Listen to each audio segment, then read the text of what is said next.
The city that I've been focusing on is Washington, D.C., which I think is actually a really cool city to be working with because there are a tremendous amount of sustainable justice issues that have been a part of Washington, D.C. for a good while. And quite recently, there's been a big movement towards Washington, D.C.'s focus on sustainability, and they call it Sustainable D.C. And I believe that this is the second mayor to kind of run with that program and that vision for D.C. to become the greenest place in the United States, which is awesome. So the movements that we're seeing for Washington, D.C.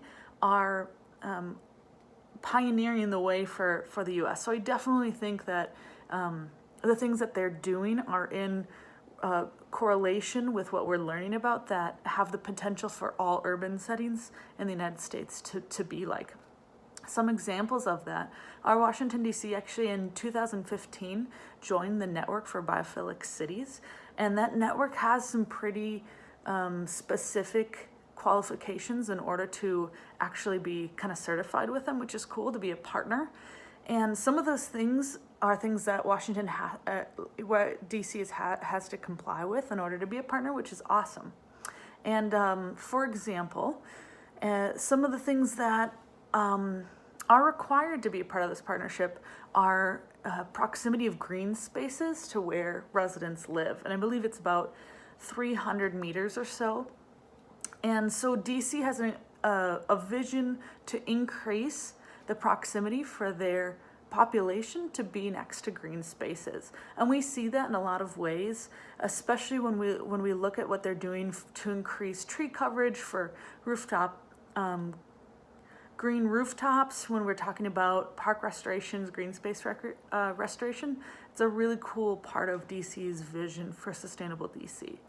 A few other things that they're doing are they're increasing canopy coverage.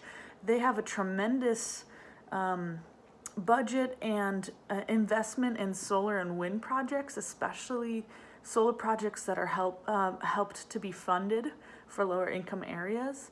And they have huge movements towards cleanup and restoration of some of their land.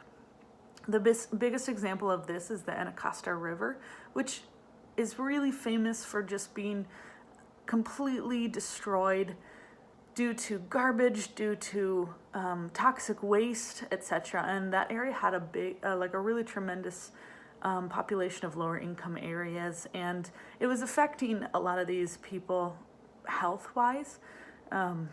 So it was a big issue in DC, and some of that movement to restore the Anacostia River has brought this new life.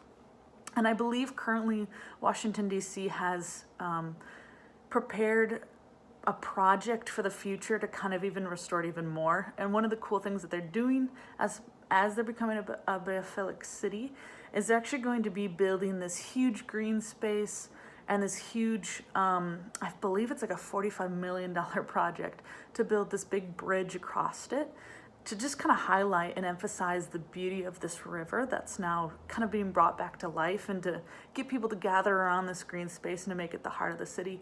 And their projection for it, or their dream for it, is for it to kind of mimic the High Line, which if you know a little bit about New York, the High Line was kind of a restoration project of old railways to become green spaces in the city. So that's a really, really cool projection for DC, and I think they're definitely on their way to doing that, which is cool. One of the things that I think that DC could work more on to become a biophilic city is the ways that they're managing their water's edges, because they do struggle with flooding. And the relationship that they have with the water is being worked on, obviously, but is really important to the longevity of the green spaces that they're creating, the population they're sustaining, the health and happiness of it, and in specific, the agriculture that happens in and around DC. And I was looking up this cool site that was talking about how New York is also doing that in a lot of their water edges, and it's a really specific area by area kind of a project, and a lot of that is bringing in these canopy spaces, bringing in this vegetation along the water's edge instead of pulling things away from it, and that just kind of creates this disaster and this flooding. So I think that's something that DC could focus more on and in their restoration projects. But I think that it's really exciting what they're doing, and I look forward to seeing how they progress through the years.